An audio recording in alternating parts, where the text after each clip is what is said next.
Good afternoon everyone. आज economics का third lecture है और जैसा कि हम सेकंड लेक्चर में पढ़ चुके थे क्या कि स्टैटिस्टिक्स का मीनिंग क्या होता है प्लूरल सेंस में। तो जैसा मैंने बताया था कि कल हम क्या करेंगे, कैरेक्टरिस्टिक्स करेंगे स्टैटिस्टिक्स के। तो बेटा आज हम कैरेक्टरिस्टिक्स पढ़ेंगे स्टैटिस्टिक्स के कि स्टैटिस्टिक्स के फीचर्स या यू कैन से कैरेक्टरिस्टिक्स क्या होते हैं।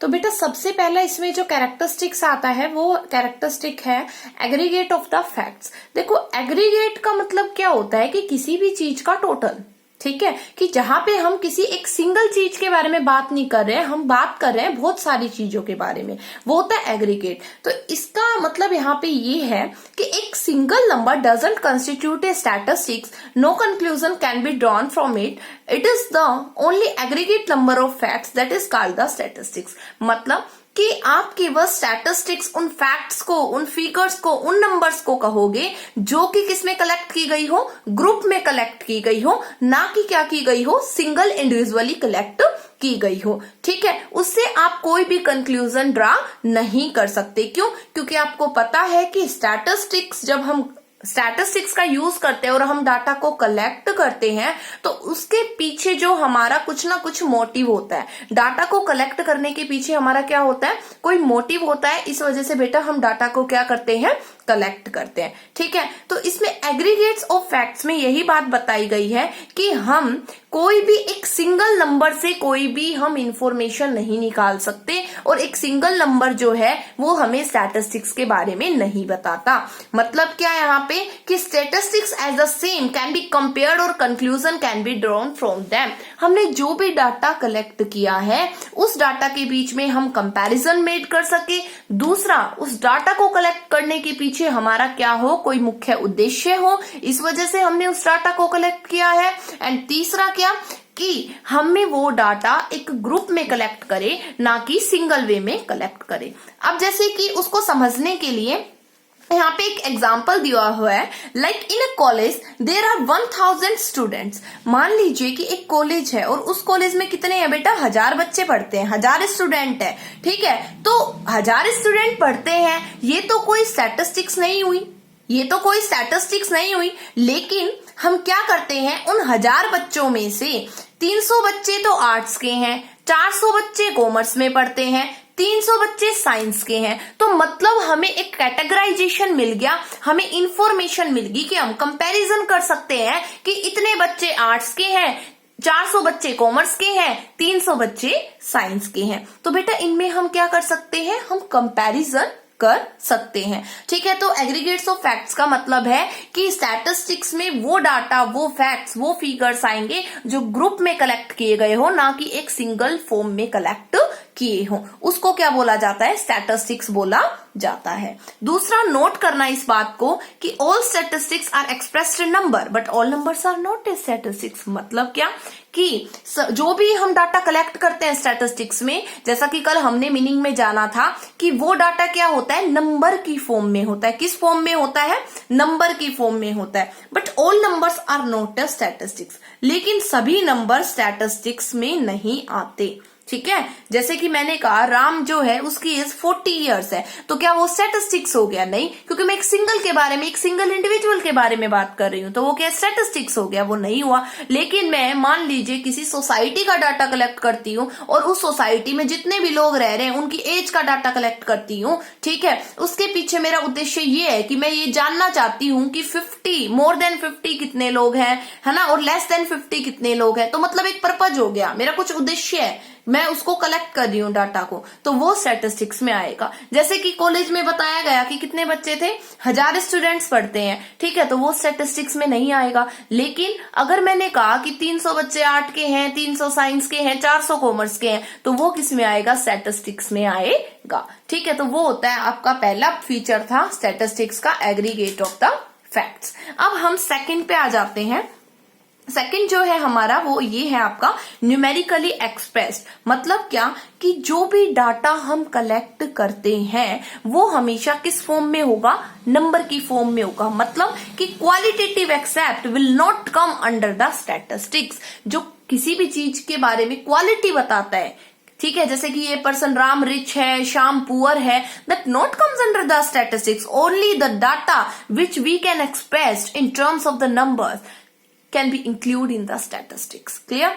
तो इसमें क्या है, like Ram is a taller than the Shyam, Ram जो है वो टालर है श्याम से, will not come under the statistics. Why? Because it express the quality here, it express the quality here, so we will not include it in the statistics, right? But if we say that Ram is 6 feet 2 inch height and Shyam height 5 feet 4 inch, then that comes under the statistics. Why? Because it comes under the numerical form. ये क्या हो रहा है कि राम और श्याम की height के बीच में कंपैरिजन भी हो रहा है, साथ के साथ हम उनको नंबर की फॉर्म में बता भी रहे हैं। तो वो चीज किस में आएगी? स्टैटिस्टिक्स में आएगी, जो किस में हो, क्वांटिफाई कर सके हम उसको, और जो किस में एक्सप्रेस हो, क्वांटिटी में मेजर कर सके, नंबर की फॉर्म में हम उसको एक्सप्रेस कर सके, वो स्टैटिस्टिक्स में आएगी। थर्ड पॉइंट आता है आपका affected by the multiplicity of causes. Statistics are not affected by a single factor but by many factors। मतलब क्या कि बेटा स्टैटिस्टिक्स जो होता है ना, वो किसी भी एक सिंगल फैक्टर से अफेक्ट नहीं होता, बहुत सारे ऐसे फैक्टर होते हैं जो क्या करते हैं, एक चीज को अफेक्ट करते हैं। तो स्टैटिस्टिक्स में भी जो डाटा कलेक्ट किया जाता है ना, वो क्या होता है, बहुत सारी चीजों से अफेक्ट होता है। कैसे? जैसे हमने ये मेजर किया कि हमारी इकोनॉमी में ना क्या हो रहा है, प्राइस जो है गुड्स एंड सर्विसेज के वो बढ़ रहे हैं। गुड्स एंड सर्विसेज के क्या हो रहे हैं, हमारी इकोनॉमी में जो प्राइस है वो क्या हो रहे हैं बेटा, बढ़ रहे हैं। मतलब कि 30% राइज इन प्राइसेस, जो गुड्स एंड सर्विसेज है उनके प्राइस बढ़ गए।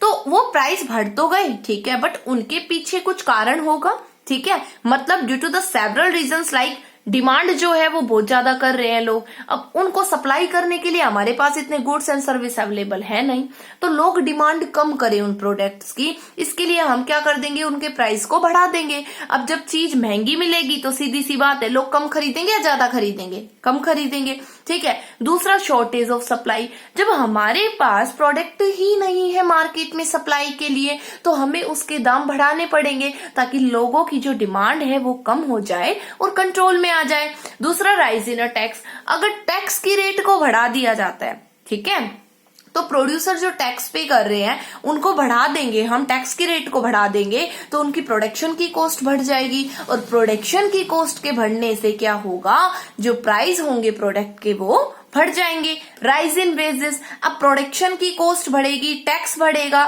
ठीक है, तो वो जो टैक्स है वो पूरी इकोनॉमी में बढ़ रहा है, ठीक है। तो आप इन सब चीजों को ना इतना डीप में मत लेना, ठीक है, वो सब चीजें हम 1 बाय 1 कर लेंगे। बस आप ये जानना कि एक जो सिंगल फैक्टर, मतलब स्टैटिस्टिक्स में जो डाटा कलेक्ट किया गया है वो किसी एक सिंगल फैक्टर से अफेक्ट नहीं होता, बल्कि वो चीज जो डाटा कलेक्ट किया गया है वो बहुत सारी चीजों से रिलेटेड होता है। ये चीज मैं बताने की कोशिश कर रही हूँ। तो राइज इन टैक्स का मतलब ये है कि मान लीजिए कोई पर्सन है, उसकी इनकम जो है, ठीक है, तो वो भी टैक्स पे करता है, उसकी इनकम टैक्स के कैटेगराइजेशन में आती है। तो अगर मान लीजिए टैक्स की रेट बढ़ गई तो उसको भी ज्यादा टैक्स पे करना पड़ेगा। अब वो ज्यादा टैक्स पे करेगा तो फिर वो डिमांड क्या हो जाएगी, उसकी कम हो जाएगी, ठीक है। तो ये प्रोसेस चलता जाता है। राइज इन वेजेस, लोग क्या करेंगे, वेजेस की डिमांड करने लग जाएंगे कि भाई हमें वेजेस ज्यादा दीजिए। अब वेजेस ज्यादा डिमांड करेंगे तो प्रोड्यूसर क्या करेगा, प्रोडक्शन की कॉस्ट बढ़ेगी। अगर लेबर को वेजेस ज्यादा देगा तो उससे भी क्या होगा हमारा कि प्राइस जो होंगे गुड्स एंड सर्विसेज के वो बढ़ जाएंगे। तो देखा आपने यहाँ पे पढ़ा कि कितने सारे ऐसे फैक्टर्स थे जिसकी वजह से क्या हो रहा था कि हमारे जो प्राइस है गुड्स एंड सर्विसेज के वो 30% बढ़ गए थे। उसके बाद आता है आपका रीजनेबल एक्यूरेसी। रीजनेबल एक्यूरेसी का मतलब ये है यहाँ पे कि हमेशा हमें ये बात ध्यान में रखनी चाहिए कि जब भी हम डाटा को कलेक्ट करते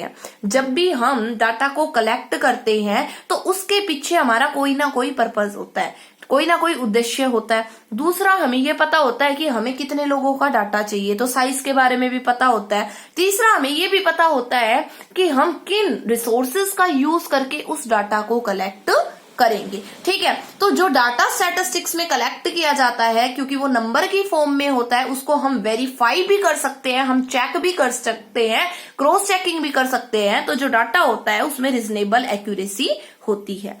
5th पॉइंट आपका आता है placed in relation to each other. मतलब क्या कि जो भी डाटा कलेक्ट किया गया है, जो भी डाटा कलेक्ट किया गया है, numerical information must be related and comparable. मतलब कि जो भी डाटा कलेक्ट किया है, तो मैंने पहले ही बता दिया था कि नंबर की फॉर्म में होगा, दूसरा डिटरमाइंड ऑब्जेक्टिव होगा उसके पीछे, और तीसरा उसका हम इजिली कंपैरिजन कर सके। अगर ये चीजें नहीं है, ठीक है, तो वो स्टैटिस्टिक्स की कैटेगराइजेशन में नहीं आएगा।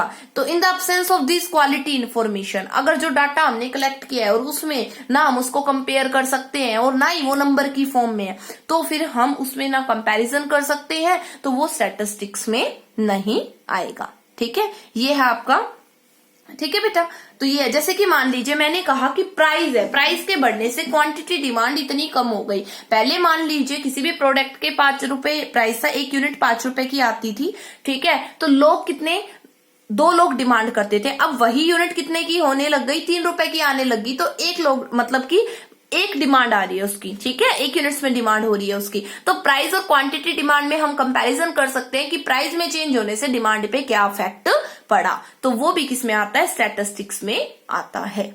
ठीक है बेटा, उसके बाद आपका जो है वो थर्ड आपका है 6th प्रीडिटरमाइंड पर्पज। तो मैं बार बार कह रही हूं, कल भी कहा मैंने, आज भी बताया कि जब स्टैटिस्टिक्स में हम जो भी डाटा कलेक्ट करते हैं उसके पीछे हमारा कोई ना कोई उद्देश्य होता है कि हम उस डाटा को कलेक्ट क्यों कर रहे हैं। अगर कोई डाटा हमने कलेक्ट कर लिया और उसके पीछे हमारा कोई उद्देश्य ही नहीं है कि हमने वो डाटा क्यों कलेक्ट किया, तो वो स्टैटिस्टिक्स की फॉर्म में नहीं आएगा। जैसे मान लीजिए मैंने किसी गांव में डाटा कलेक्ट किया कि कितने लोगों के पास रोजगार है और कितने लोगों के पास रोजगार नहीं है।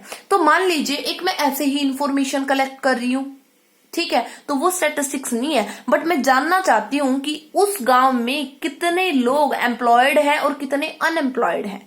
ठीक है, तो उस वजह से मैंने डाटा कलेक्ट किया था उस गांव के लोगों का कि कितने लोग जॉब है, कितने लोगों के पास और कितने जॉबलेस है। तो प्रीडिटरमाइंड पर्पस था, इस वजह से डाटा कलेक्ट किया, तो वो स्टैटिस्टिक्स में आएगा। 7th है इन्यूमरेटेड और एस्टिमेटेड। तो स्टैटिस्टिक्स में be collected by both method.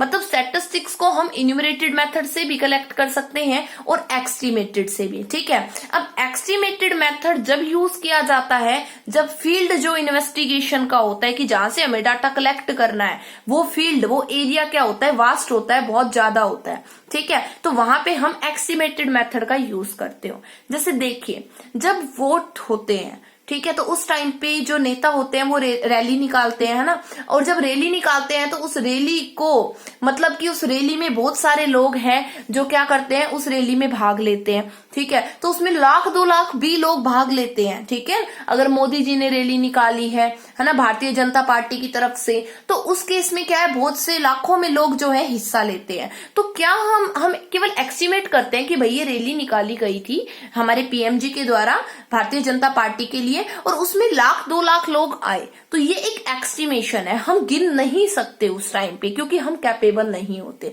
तो वो क्या हुआ, एक एस्टिमेशन हुआ। बट अगर field of the inquiry is limited, अगर जो डाटा कलेक्ट करने का एरिया है बेटा वो क्या है, लिमिटेड में है, वो क्या है, लिमिटेड में है, तो वहां पे हम कौन सा मेथड यूज करेंगे, इन्यूमरेटेड मेथड यूज करेंगे। लाइक मान लीजिए मैंने आपकी क्लास में, ठीक है, अटेंडेंस ली और उसमें मैंने जाना कि आउट ऑफ 25 में से 20 स्टूडेंट्स प्रेजेंट हैं, 25 में से 20 स्टूडेंट प्रेजेंट है, याद रखना। ठीक है, तो इसको क्या है कि मैंने इजीली डाटा कलेक्ट कर लिया, लिमिटेड था, 25 बच्चों का डाटा था। ठीक है, तो वो क्या है, इन्यूमरेटेड मेथड का वहां पे यूज हो रहा है। लास्ट है आपका collected in a systematic manner way, कि जो भी डाटा कलेक्ट किया जाता है स्टैटिस्टिक्स में वो एक सिस्टमेटिक मैनर वे में होना चाहिए। सिस्टमेटिक मैनर मतलब कि जब हम कोई भी चीज कलेक्ट करें तो उसके लिए सबसे पहले तो आप प्री प्लान हो, मतलब आप उसकी प्लानिंग कीजिए कि आप किस टाइप से डाटा कलेक्ट करेंगे,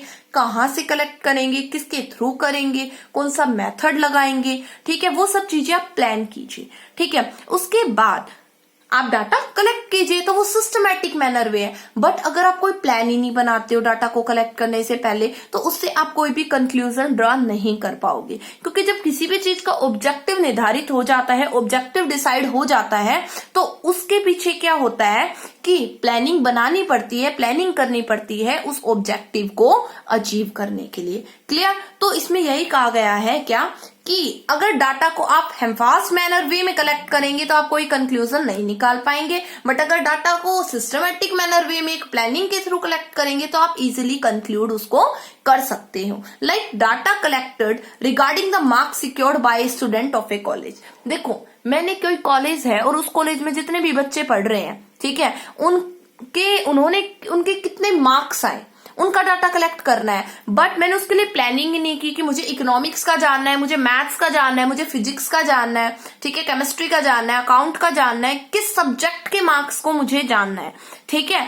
तो उससे क्या होगा, मैं कोई कंक्लूजन ही नहीं निकाल पाऊंगी, ठीक है। तो सबसे पहले तो मुझे ये पता होना चाहिए ना कि मैं किस सब्जेक्ट का डाटा कलेक्ट करना चाहती हूँ, कौन सी क्लास का करना चाहती हूँ, ठीक है। तो उसके बेसिस पे तो मैं कंक्लूड कर पाऊंगी। बट मैं ऐसे ही डाटा कलेक्ट कर रही हूँ जिसमें कोई प्लानिंग ही नहीं है, ठीक है, और मैंने स्टूडेंट्स का डाटा कलेक्ट कर लिया मार्क्स का, बट ये नहीं पता कौन से सब्जेक्ट का करना है, तो वो स्टैटिस्टिक्स में नहीं आएगा और उससे हम कोई भी कंक्लूजन नहीं निकाल पाएंगे। तो ये थे बेटा आपके कैरेक्टरिस्टिक्स, ठीक है। आपको कोई भी प्रॉब्लम हो तो आप मुझसे पूछ सकते हैं, और इन चीजों को आप अपने नोटबुक में नोट कर लेना। ये कैरेक्टरिस्टिक्स बताए हैं मैंने स्टैटिस्टिक्स के, उससे पहले जो 2 क्लासेस हुई हैं उनकी वीडियो आप तक पहुंच चुकी है और उनके नोट्स भी पहुंच चुके हैं, तो उनको भी आप नोटबुक में नोट कर लेना, ठीक है बेटा। Thank you all.